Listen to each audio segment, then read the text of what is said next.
Kasih salam kanan kiri, katakan Tuhan Yesus baik. Haleluya.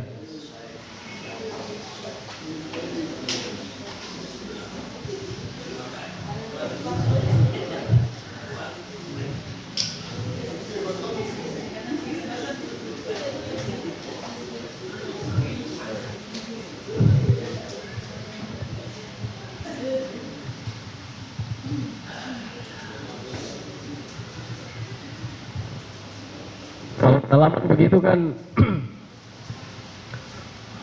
mungkin di samping atau di depan Bapak Ibu, kiri kanan itu mungkin sudah lama tidak datang beribadah kan, sudah tahu, oh puji nama Tuhan akhirnya bisa ketemu, begitu kan. Lama tidak ketemu, mungkin ketemu di jalan juga sungkan mau nyapa, atau yang sudah lama tidak datang injak ke gereja begitu, ketemu Bapak Gembala, Ibu Gembala, majelis, jemaat yang lain di jalan begitu, mungkin jalannya harus lurus, dia belok ke kiri, belok ke kanan begitu. Tapi puji Tuhan, kita semua ada di tempat ini itu karena kasih karunia Tuhan dalam kehidupan kita. Amin. Bapak Ibu, ada begitu banyak sekali hal di dalam dunia ini yang membuat kadangkala orang itu mengalami stres, orang mengalami gangguan mental. Ada banyak sekali alasan, dan dibalik semua itu ternyata bahwa melalui dokter ataupun kementerian atau hal-hal yang lain sudah banyak sekali mereka menerapkan terkait dengan cara-cara, kiat-kiat mengatasi persoalan, mengatasi stres, mengatasi tekanan di dalam pekerjaan dan sebagainya. Ya. Tetapi juga tidak sedikit yang tidak bisa untuk menerapkan cara-cara seperti itu, lalu muncul mulai stres dengan keadaan, mulai bingung terkait dengan pekerjaan dan seterusnya. Sama kayak orang kalau niat tanam bunga, ya, maka dia harus betul-betul punya niat untuk mau merawat itu. Kebetulan istri saya ini dia tidak suka sekali dengan bunga. Ya, kalau bunga di ATM mungkin dia suka, bunga bank begitu dia suka. Tapi kalau bunga yang hidup itu dia paling tidak suka. Saya juga agak bingung, dia ini wanita. Ya, kalau saya yang suka malah. Jadi kalau saya pergi datang ke gereja ada bunga begini, saya lihat wah bagus sekali kalau dia sudah berbunga. Ya, Bapak Gembala yang suka merawat. Ke rumahnya Ibu Ida Atkana itu banyak sekali bunga-bunga di situ. Padahal lihat orangnya saya lihat cukup sibuk juga. Pulang pergi tugas di Maibrat, tapi kalau ketika kita berkunjung ke tempatnya dia di rumahnya itu lihat bunga ini terawat bagus begitu. Ya. Mungkin saudara-saudara yang lain di rumah juga punya bunga yang dirawat dengan baik. Tapi poinnya adalah tentang bagaimana ada niat untuk mau merawat sesuatu yang betul-betul berkaitan dengan kehidupan kita. Keinginan kita berkaitan dengan apa yang sedang kita lakukan, berkaitan dengan tanggung jawab dan seterusnya. Nah, Bapak Ibu Saudara sekalian, hari ini saya ingin mengajak kita untuk berbicara tentang, klik aja, berbicara tentang yang paling pertama. Ya, mengelola kehidupan. Apa? Ada orang? Halo, hari ini kita bicara tentang ya, saya maklum karena sebagian besar di tempat ini yang usia sudah di atas 40 banyak. Jarak pandang mungkin kurang. Yang muda-muda jangan ikut-ikutan orang tua cara pandangnya, ya. Hari ini kita bicara tentang mengelola kehidupan. Dalam konteks ini yang ingin saya sampaikan bukan terkait dengan mengelola finansial, mengelola keuangan, mengelola dagangan kita, mengelola terkait dengan bagaimana harus dapat keuntungan dan seterusnya, tetapi berbicara secara utuh kehidupan kita sebagai orang percaya selama dia tinggal di dalam dunia ini. Betapa pentingnya dia untuk hidup sebagai orang percaya. Kita buka Alkitab kita di dalam Amsal pasal yang ketiga ayat 1 sampai ayat yang ke-7.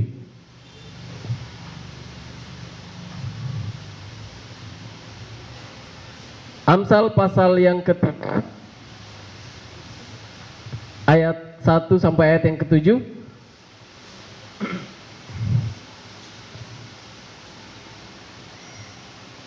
Sudah dapat? Amin. Kalau sudah dapat, boleh Bapak Ibu memperhatikan Alkitabnya masing-masing, atau yang tidak membawa Alkitab boleh untuk mendengar apa yang akan saya bacakan kepada kita semua. Di dalam Amsal pasal 3 ayat yang pertama sampai ayat yang ke-7 dengan perikop berkat dari hikmat. Demikian bunyi firman Tuhan. Hai anakku, janganlah engkau melupakan ajaranku, dan biarlah hatimu memelihara perintahku. Karena panjang umur dan lanjut usia serta sejahtera akan ditambahkannya kepadamu. Janganlah kiranya kasih dan setia meninggalkan engkau. Kalungkanlah itu pada lehermu, tuliskanlah itu pada loh hatimu. Maka engkau akan mendapat kasih dan penghargaan dalam pandangan Allah serta manusia. Percayalah kepada Tuhan dengan segenap hatimu, dan janganlah bersandar kepada pengertianmu sendiri. Akuilah Dia dalam segala lakumu, maka Ia akan meluruskan jalanmu. Janganlah engkau menganggap dirimu sendiri bijak. Takutlah akan Tuhan dan jauhilah kejahatan. Amin. Bapak Ibu boleh pulang di rumah nanti bisa membaca satu pasal ini sampai selesai. Tetapi ada di pasal-pasal yang lain baik sebelumnya dan beberapa pasal sesudahnya saling berkaitan erat tentang bagaimana seharusnya anak-anak Tuhan, orang percaya itu hidup dengan cara takut akan Tuhan. Kalau di pasal yang kedua itu juga sedikit menyinggung terkait dengan efek dari tidak mengelola hidup dengan baik, itu berkaitan dengan orang yang selingkuh, orang yang suka kawin cerai. Itu di pasal yang kedua, itu sedikit disinggung di ayat yang ke-17, itu bilang, yang meninggalkan teman hidup masa mudanya dan melupakan perjanjian Allahnya. Nah, ini berkaitan dengan orang yang sudah menikah lalu dia secara gereja ya, atau sudah punya ikatan lalu dia kasih tinggal istrinya sah lalu pergi cari dengan orang lain. Nah, itu nanti berkaitan secara terus bagaimana orang mengelola kehidupan dengan baik itu. Kalau tidak mengelola kehidupan dengan baik, maka efek sampingnya adalah bahwa dia akan mudah sekali untuk jatuh di dalam berbagai kejahatan. Ya. Maka penting di dalam Amsal pasal yang ketiga ini bahwa berkat dari hikmat itu tidak bicara tentang finansial, bukan terkait keuangan yang luar biasa diberkati atau jabatan diberkati, tetapi bagaimana hidupnya itu selalu diproses oleh Tuhan dengan cara yang luar biasa ada di dalam Tuhan. Dan tentu saya sepakat dan saya harap juga bahwa kita semua sepakat dengan cara berpikir dari apa yang sedang disampaikan oleh pengamsal, bahwa ini bukan berbicara tentang jabatan, bukan berbicara tentang keuntungan keuangan finansial, tetapi ini berbicara secara utuh bagaimana Tuhan menolong kehidupan kita sebagai orang percaya. Nah, di balik semua yang Tuhan ingin menolong kehidupan atau Tuhan akan menolong kehidupan kita, maka harus kita kelola kehidupan kita ini dengan bijak, dengan baik.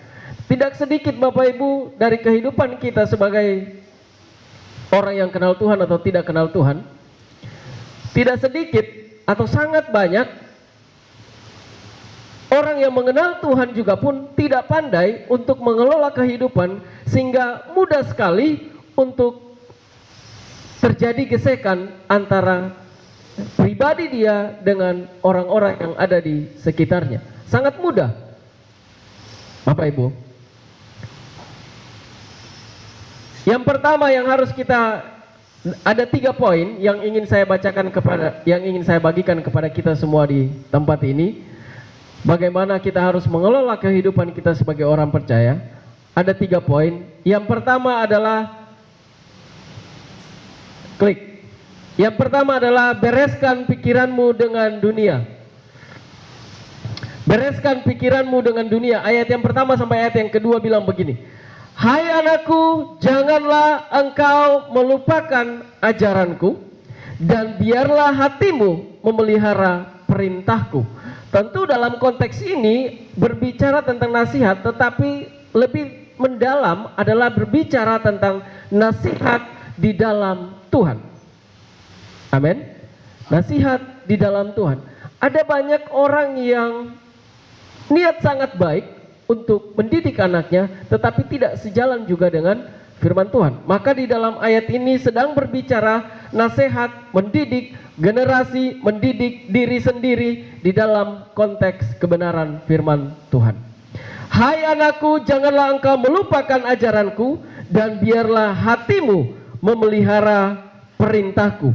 Karena panjang umur dan lanjut usia serta sejahtera akan ditambahkannya kepadamu. Yang pertama adalah bahwa kita harus bisa mengatasi cara pikiran kita yang tidak sesuai dengan Tuhan, atau lebih banyak, sederhananya, sedikit-sedikit mau ikut cara dunia gitu. Suka begadang yang sampai larut malam, sudah tahu hari ini hari Minggu, baru sengaja begadang bilang malam Minggu malam yang panjang, padahal waktunya juga sama, begitu kan? Malam yang panjang artinya dia tidak mau tidur tepat waktu, sukanya berjalan, sukanya begadang. Orang tua sudah bilang, masuk tidur besok ibadah, dia tidak mau dengar, suka berjalan. Nah ini yang dimaksudkan ya. Lalu efek samping daripada perkembangan teknologi, kita semua yang punya HP jangan suka scroll HP itu, Facebook segala macam itu sampai tengah malam baru mau tidur ya. Apa yang akan terjadi kalau itu sudah menyatu dengan diri seseorang, maka tidak ada lagi cara dia untuk merenungkan firman Tuhan dalam hidupnya secara sehat. Secara sehat. Kalau saya ini baru merasakan beberapa waktu ini, kalau ternyata kena hujan sedikit itu sudah mulai batuk pilek. Kalau dulu, apa itu hujan? Apa itu panas? Apa itu gerimis? Tabrak saja terus. Beberapa minggu ini kena hujan sedikit saya sudah rasa pilek. Kemarin mau jemput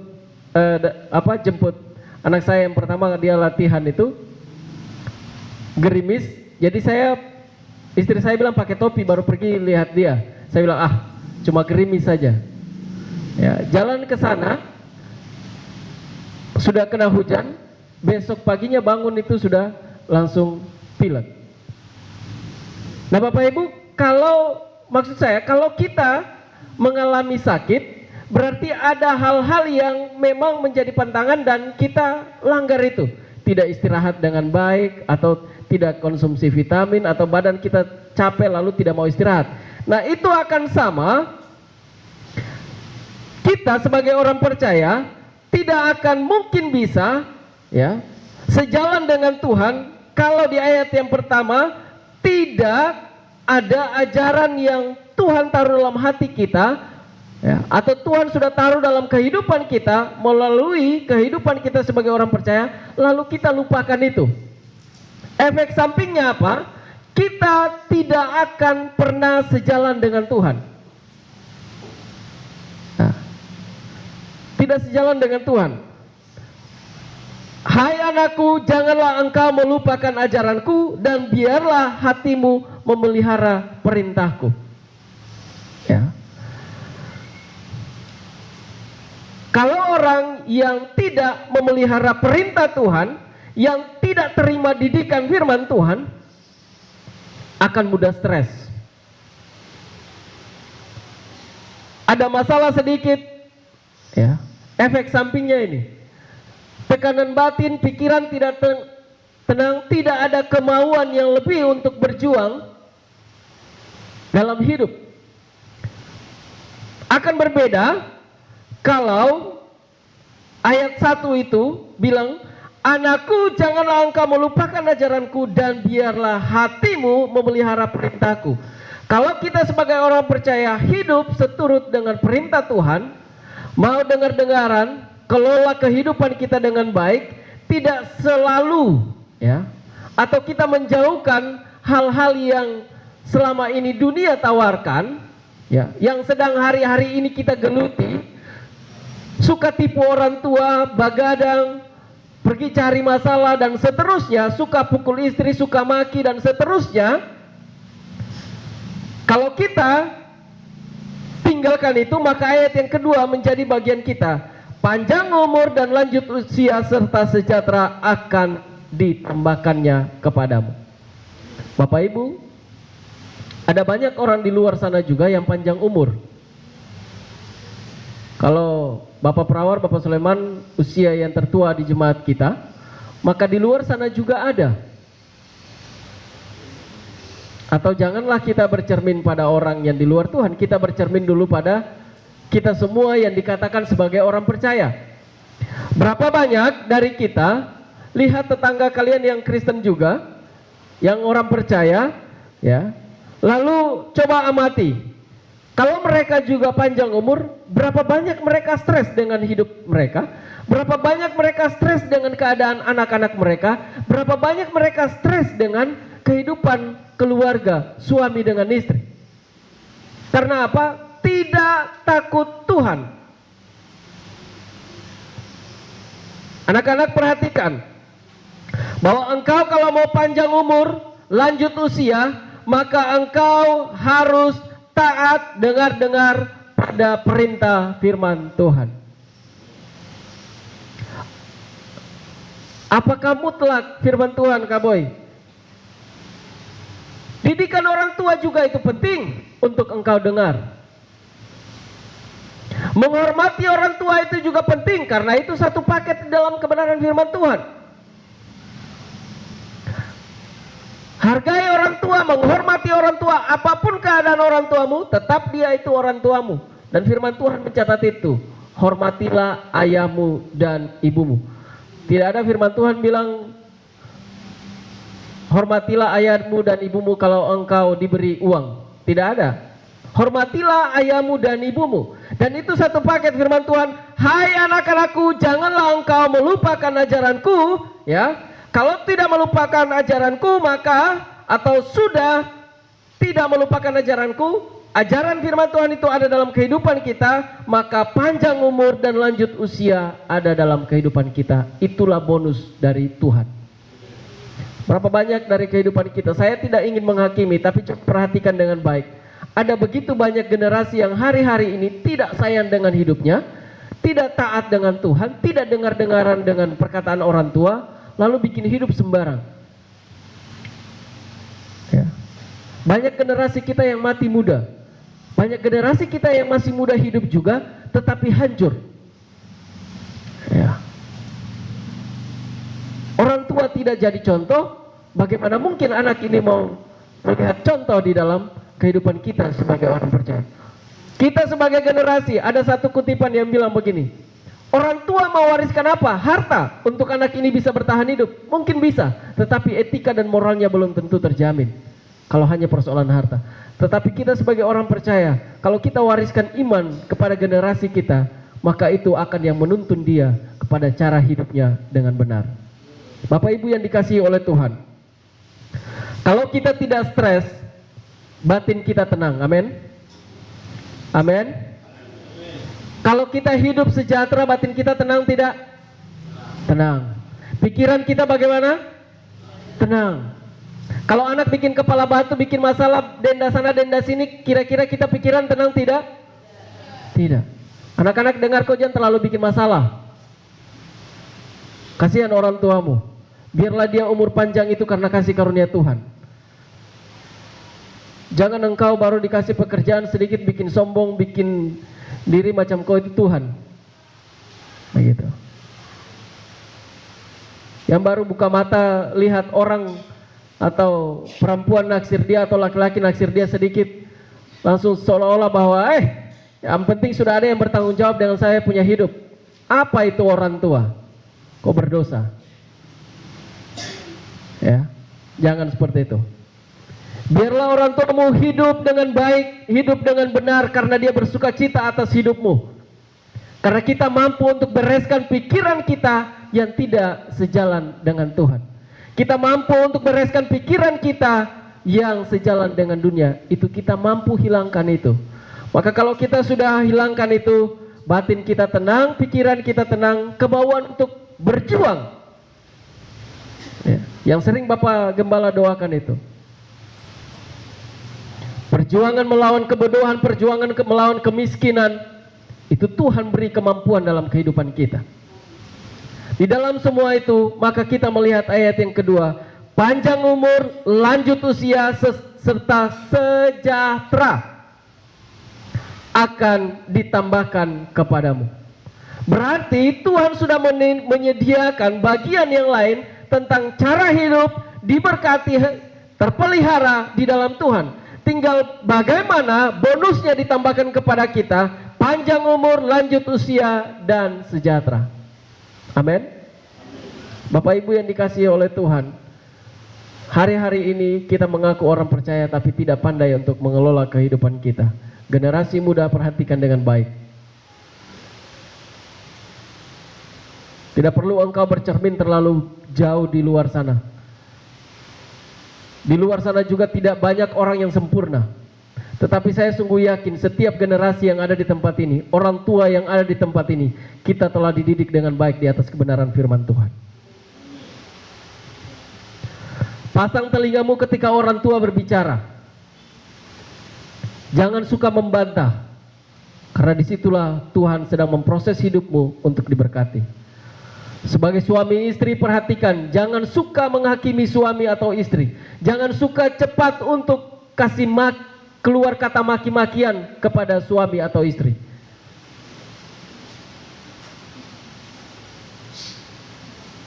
Ya. Bertobat. Kalau mau umur panjang, diberkati dan sejahtera. Mungkin saja engkau hari ini lihat ada orang yang dia punya cara hidup sehat luar biasa diberkati. Sesungguhnya engkau tidak tahu apa yang sedang mereka alami, yang sedang mereka gumuli. Tapi kita sebagai orang percaya, saya ingin katakan jaminan yang pasti itu hanya ada di dalam Tuhan. Mau pikiranmu sehat diberkati, itu hanya ada di dalam Tuhan. Engkau tidak stres, puji Tuhan, itu karena Tuhan. Ya. Jadi yang pertama, bagaimana kita mengelola kehidupan kita dengan baik adalah bereskan pikiranmu dengan dunia. Jangan cepat-cepat orang baku pukul di sana, mau cepat-cepat untuk pergi pukul lagi, mau cepat-cepat untuk baku bunuh, mau cepat-cepat untuk pergi maki, mau cepat-cepat untuk singkirkan A, B, seolah-olah kebun binatang itu semua ada di situ, begitu. Ya. Selanjutnya yang kedua, kita berbicara tentang tanggung jawab. Ayat yang ketiga dan ayat yang keempat bilang begini. Ayat yang ketiga dan ayat yang keempat. Janganlah kiranya kasih dan setia meninggalkan engkau. Kalungkanlah itu pada lehermu, tuliskan itu pada loh hatimu, maka engkau akan mendapat kasih dan penghargaan dalam pandangan Allah serta manusia. Bapak Ibu, di dalam ayat ini yang menarik adalah bahwa selalu ada identik penekanan yang sama yang Tuhan sudah pernah nyatakan juga kepada umatnya, yang disampaikan kepada Musa untuk kalau orang Israel ini mau hidup dengan baik dan benar, hukum Taurat ini sudah disampaikan, maka tuliskanlah itu kepada loh hatimu. Apakah tulis secara harafiah di dalam hati manusia? Tidak. Artinya bahwa tetap engkau menyimpan kebenaran firman Tuhan itu di dalam hati dan pikiranmu untuk terus engkau lakukan itu di sepanjang hidupmu. Ya. Ada tanggung jawab. Janganlah kiranya kasih dan setia itu meninggalkan engkau. Tanggung jawab untuk memiliki integritas kasih dan setia. Yang pertama adalah bahwa kasih dan setia itu harus ada dalam kehidupan kita. Anak-anak muda, perhatikan. Coba kalau saya tanya, kalau kau dinaksir sama orang, sama pacarmu, kalian dua pacaran baru tiba-tiba kau tahu kalau dia punya sifat ternyata ini suka selingkuh. Ya. Itu kira-kira bagaimana? Kau kasih putus kah, kasih biarkah, kau tertawa kah, kau senyum kah, terima dia apa adanya. Pilihlah pilihan yang paling benar. Apa Heti? Putus. Bapak Ibu, bukan bercerai ya. Bapak Ibu yang sudah diikat dalam pemberkatan kudus dan sekarang suami istri semua yang ada di sini. Waktu tahu ternyata bahwa suami ini suka maki, suka pukul, atau istri ini suka maki, suka pukul, dan suami ini suka selingkuh, ya. Satu sisi perempuannya ini baik sekali, laki-laki yang terbaik, atau sebaliknya, laki-laki ini baik sekali dan perempuan ini yang kurang baik. Kira-kira respon yang paling cepat apa? Ambil kayu balok baru Respon yang paling cepat apa?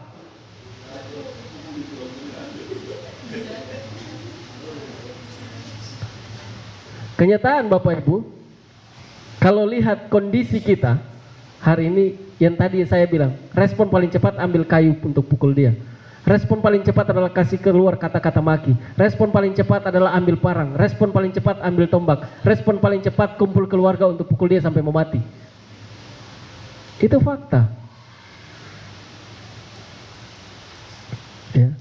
Tapi Tuhan sedang mengajarkan kita untuk memiliki tanggung jawab. Ketika engkau sedang masuk dalam pernikahan kudus, ketika engkau sudah masuk dalam pernikahan kudus, ketika engkau sedang berpacaran, ketika engkau sedang memiliki tanggung jawab sebagai seorang pelajar, Tuhan sedang menaruh tanggung jawab itu dalam kehidupan kita, saudara. Untuk apa? Ayat yang ketiga, janganlah kiranya kasih dan setia meninggalkan engkau. Kenapa kasih dan setia ini Tuhan tuntut ada dalam kehidupan kita? Sebagai tanggung jawab. Dan bagaimana seseorang itu harus tanggung jawab adalah memiliki integritas. Jangan kau A di sini, B di sana, C di sana. Akhirnya seluruh kehidupan kita orang tahu kita ini orang yang gampang sekali tidak dipercaya, tidak mudah dipercaya, tidak mau kasih tanggung jawab. Ya. Tolong dia, nanti dia pergi bicara kita lagi di luar.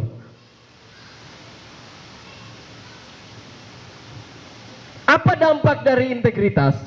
Ayat yang keempat bilang gini, maka engkau akan mendapat kasih dan penghargaan dalam pandangan Allah serta manusia. Amin Bapak Ibu. Pegawai-pegawai yang hari ini berproses, ASN yang sedang berproses, PNS, pegawai ASN, TNI, Polri yang ada di jemaat ini.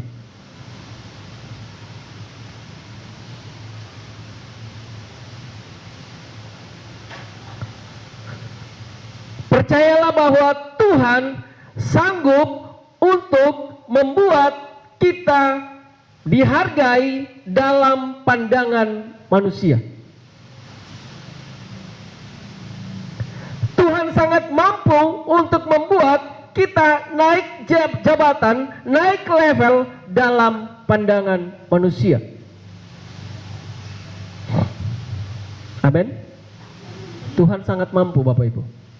Tapi Tuhan ingin cari ada tanggung jawab dalam hidup kita atau tidak.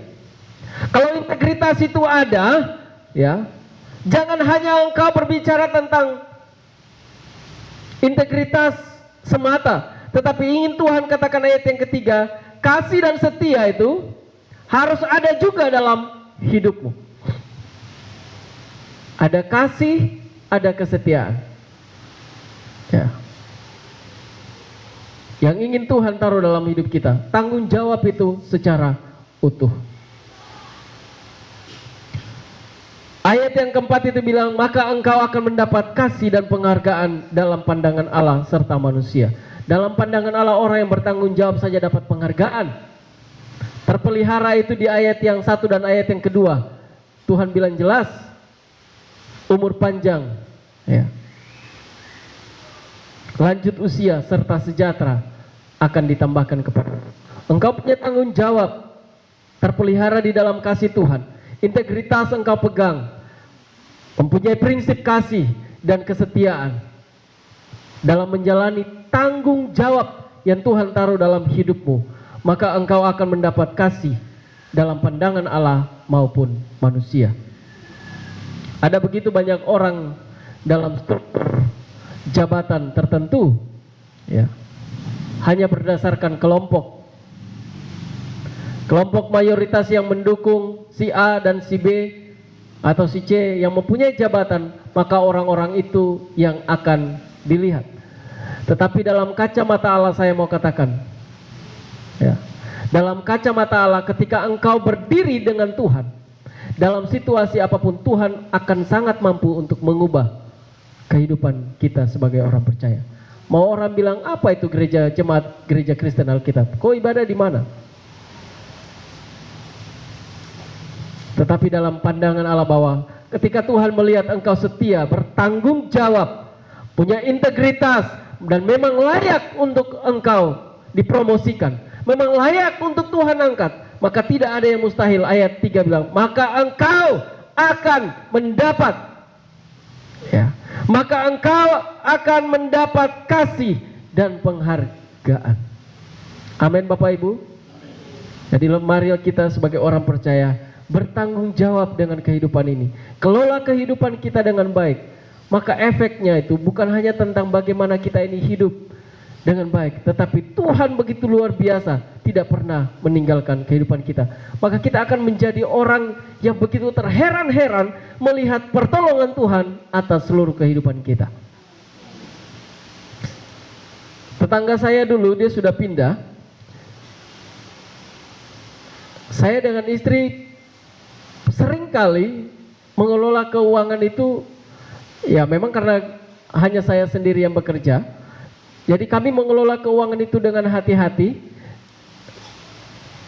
Dan satu saat di tanggal tua, kami sama kekurangan juga dengan tetangga di sebelah. Lalu dia tahu bahwa kondisi kami memang seperti itu. Dia bahasa begini, Bapak dengan Mama Glenn ini, saya lihat ini ada uang, terhadap uang, tetap sukacita luar biasa. Tidak pernah baku marah kalau persoalan uang. Baku marah itu hanya persoalan didik, ya, karena didik anak. Karena dinding kami hanya bersebelahan begitu. Jadi kalau anak-anak nakal, suara istri saya itu kurang lebih 5 oktav begitu. Dan saya sambil main gitar untuk bantu dia 5 oktavnya. Jadi kalau berteriak untuk mendidik anak, itu istri saya luar biasa. Tapi tidak untuk persoalan ekonomi. Karena saya tahu bahwa Tuhan terlalu sanggup untuk menolong kita.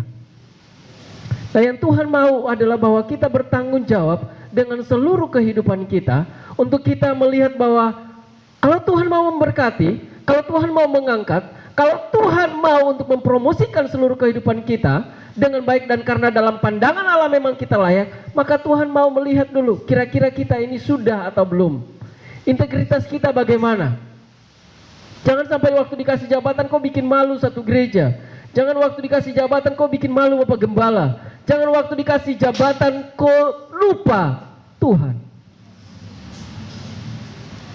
Maka berapa banyak hari ini pulang dan ingatkan generasi kita.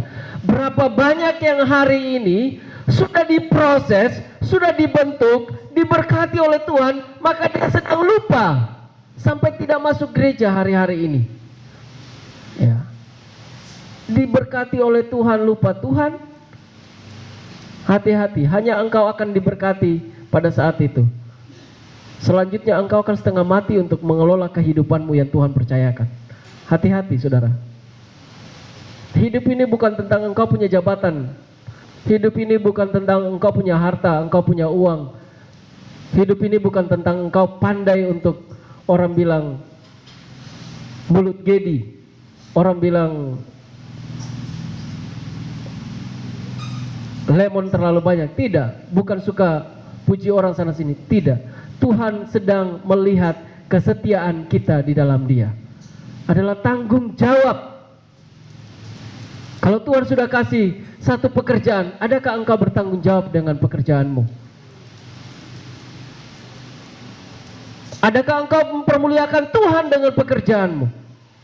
Itu yang Tuhan mau.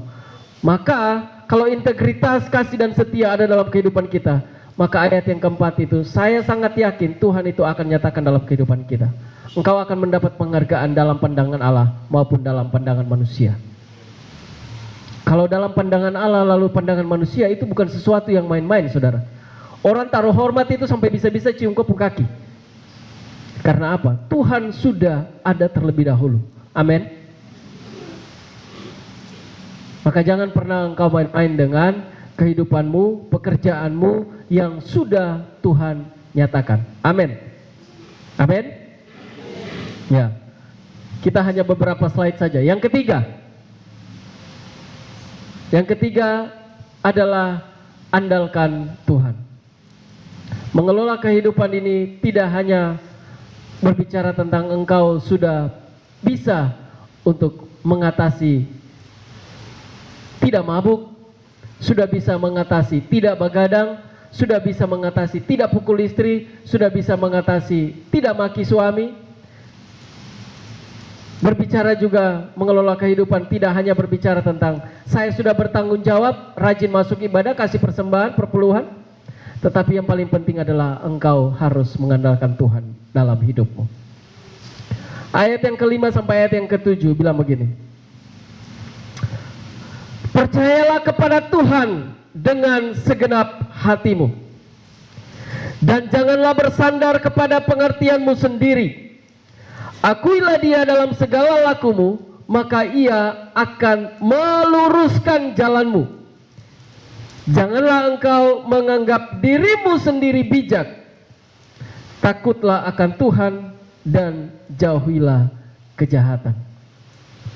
Kenapa pengamsal dia menyampaikan ini? Karena tentu dalam menjalani hidup ada begitu banyak persoalan. Ada begitu banyak kesempatan untuk bisa saja orang jatuh. Ada begitu banyak kesempatan untuk orang saling menjatuhkan. Maka ayat yang ke-26 itu bilang, karena Tuhanlah yang akan menjadi sandaranmu dan akan menghindarkan kakimu dari jerat. Kenapa demikian? Karena persoalan selama orang hidup ini ada kompetisi. Dan ada persoalan, ada kompetisi, pasti ada masalah. Orang yang ingin untuk menjatuhkan, orang yang ingin untuk menjatuhkan dirimu, tetapi dia juga ingin untuk engkau tidak berhasil. Jangankan orang di tempat kita kerja, jangankan orang yang ada di pasar, jangankan ada orang yang sesama-sama dengan kita di tempat pekerjaan kita. Keluarga kita juga pun kadang-kala kan tidak mau untuk kita berhasil. Atau iri begitu dengan keberhasilan kita. Betul tidak? Betul. Andalkan Tuhan dalam hidupmu, maka ayat 26 bilang, Tuhan yang akan menjadi sandaranmu. Bukan Bapak Ade yang menjadi sandaranmu, bukan hartamu yang menjadi sandaranmu. Kenapa Tuhan menjadi sandaran kita? Akan menghindarkan kakimu dari jerat atau dari rencana orang-orang yang ingin menjatuhkanmu. Ya. Maka untuk itu, ayat yang ke-5, 6, dan 7 itu kita harus ini. Buang jauh-jauh sok tahu kita ini. Buang jauh-jauh sok tahu yang orang baru bicara bilang, saya sudah tahu dia putri itu begini-begini tuh. Besok saya akan bikin dia mati. Besok saya bikin dia mati. Stop dan kamu punya kelakuan yang seperti itu. Ya, andalkan Tuhan dalam hidupmu.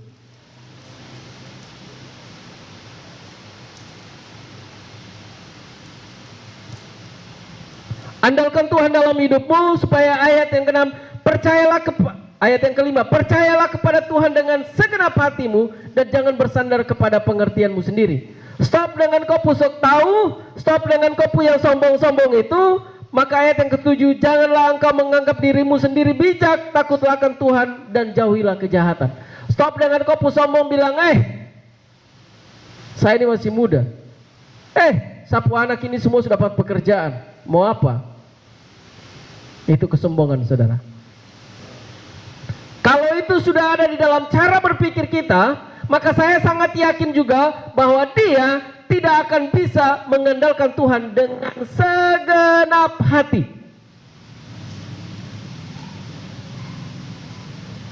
Kenapa Tuhan tekankan? Kalau kita baca ini, ada begitu banyak sekali penekanan firman Tuhan dengan segenap hati, taruh di dalam hati, simpan di dalam hati. Karena apa? Berbicara tentang kesombongan atau natur manusia yang berbicara tentang ego, sombong, tidak menghargai, itu semua bersumber dari hati ini. Cara berpikir akan mengontrol seluruh kehidupan kita. Maka andalkan Tuhan dalam kehidupan kita itu penting. Ya. Andalkan Tuhan dalam kehidupan kita itu penting. Mengelola kehidupan ini, andalkan Tuhan itu penting. Bapak Ibu perhatikan, kalau anak-anakmu hari-hari ini sudah diberkati oleh Tuhan, engkau perlu setia di dalam Tuhan, berdoa untuk anak-anakmu. Ya. Jangan bilang, saya tepuk dada baru jalan, saya anak-anak sudah dapat pekerjaan. Lalu engkau lupa untuk setia di dalam Tuhan. Lalu engkau lupa mengandalkan Tuhan. Hati-hati saudara. Tuhan sekali proses dalam hidupmu, engkau langsung bisa tadudu. Kalau orang sudah tadudu tidak bisa bikin apa-apa. Yang ada hanya menyesal. Maka sebelum itu ada, bertobat, lalu andalkan Tuhan dalam kehidupan kita. Kalau hari ini Tuhan sudah memproses hidup kita dan berada di dalam satu level tertentu, yang dimana akan orang menghargai kita, maka di tempat itu pula engkau harus mengandalkan Tuhan. Tidak ada cara yang lain, saudara. Jelas firman Tuhan bilang, percaya kepada Tuhan dengan segenap hatimu dan jangan bersandar kepada pengertianmu sendiri. Bagian firman Tuhan bilang ini, terkutuklah orang yang mengandalkan apa? Manusia. Ya. Percayalah kepada Tuhan, akuilah dia dalam segala lakumu. Akuilah dia dalam setiap proses hidupmu. Akuilah dia dalam setiap pekerjaanmu. Akuilah dia dalam setiap hari-hari yang engkau sedang lakukan pekerjaanmu. Kenapa? Kalau engkau berani tidak mengandalkan Tuhan, maka jalanmu tetap tidak akan lurus. Kau sekali bohong untuk di hadapan Tuhan untuk mau dapat jabatan tertentu, pekerjaan tertentu, lalu engkau berbohong tanpa mengandalkan Tuhan, ya. Lalu engkau berbohong. Di situ firman Tuhan bilang begini, maka jalanmu itu tidak akan lurus. Diproses sampai setengah mati juga pun engkau tetap berada di level itu. Nanti baru muncul dalam diri, hati dan pikiran itu iri kepada orang yang mengandalkan Tuhan. Lalu mulai di dalam pikiran lagi, bagaimana cara dia untuk berhasil? Bagaimana saya mau menjatuhkan dia? Ada orang pintar di mana kira-kira? Itu pikiran-pikiran yang sudah jauh dari kehendak Tuhan. Amin. Oleh sebab itu firman Tuhan tegas mengatakan ini, percayalah kepada Tuhan dengan segenap hatimu dan janganlah bersandar kepada pengertianmu sendiri. Akuilah dia dalam segala lakumu. Saya berhasil karena Tuhan. Anak-anak saya diberkati oleh Tuhan. Ya. Pekerjaan saya diberkati oleh Tuhan. Dagangan saya laris manis itu karena Tuhan. Akuilah dia dalam segala lakumu, maka ia akan meluruskan jalanmu. Janganlah engkau menganggap dirimu sendiri bijak. Anak-anak muda perhatikan dengan baik. Jangan kau cepat jawab orang tua. Jangan cepat engkau menjawab orang tua yang memberi didikan. Jangan engkau hati itu jauh dari firman Tuhan. Ayat 7 bilang, janganlah engkau menganggap dirimu bijak. Sebaliknya, takut akan Tuhan dan jauhilah kejahatan. Saya sungguh yakin di tempat ini, kalau orang tua didik anaknya itu tidak pernah bilang, Coba kau ambil parang itu baru pergi potong dia sudah. Kau keluar ke sana sedikit baru kau potong dia kah? Tidak, saudara. Atau ada di sini? Tidak ada kan? Yang ada orang tua hari-hari ini saya sangat yakin semua orang tua, mau dia Kristen, Muslim atau sebagainya, yang ada di tanah Papua ini, yang ada dia didik anak-anaknya setiap malam, kok jangan keluar malam-malam. Ini sudah terlalu malam, kejahatan sudah terlalu banyak. Orang mabuk terlalu banyak. Kok jalan ke sana kalau orang palangko? Ya. Kalau kau ada jalan dengan orang puanak itu jalan baik-baik. Itu orang puanak perempuan. Jangan suka bikin masalah. Itu didikan orang tua dan harus engkau dengar. Amin, anak-anak muda. Ya itu. Apa perawar yang amin kan? Anak-anak muda amin.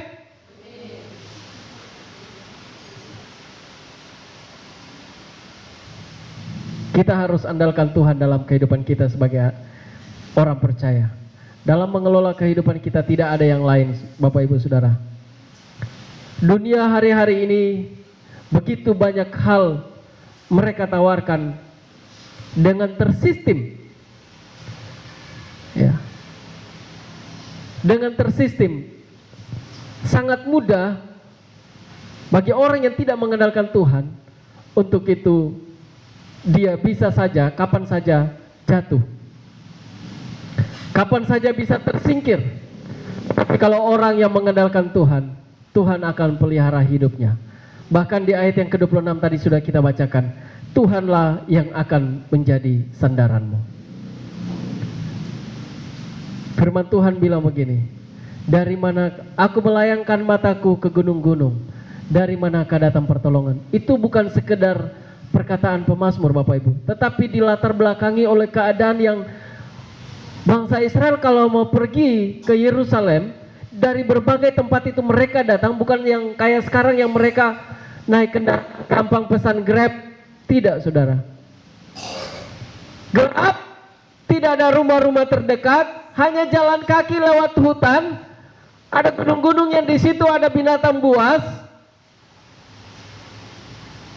Ada orang-orang pencuri, begal dan segala macam, lalu itu melatar belakangi mereka dan mereka katakan, aku melayangkan mataku ke gunung-gunung. Di situ ada bahaya, tapi dari mana pertolonganku? Pertolonganku hanya datang dari Tuhan.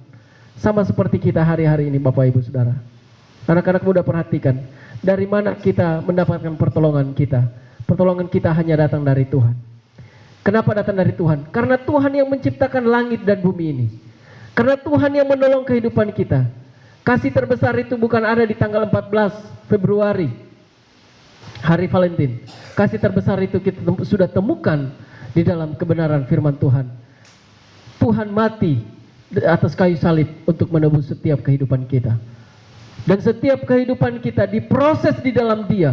Oleh sebab itu, mari mengelola kehidupan kita dengan baik. 3 poin ini membawa kita semakin dekat kepada Tuhan.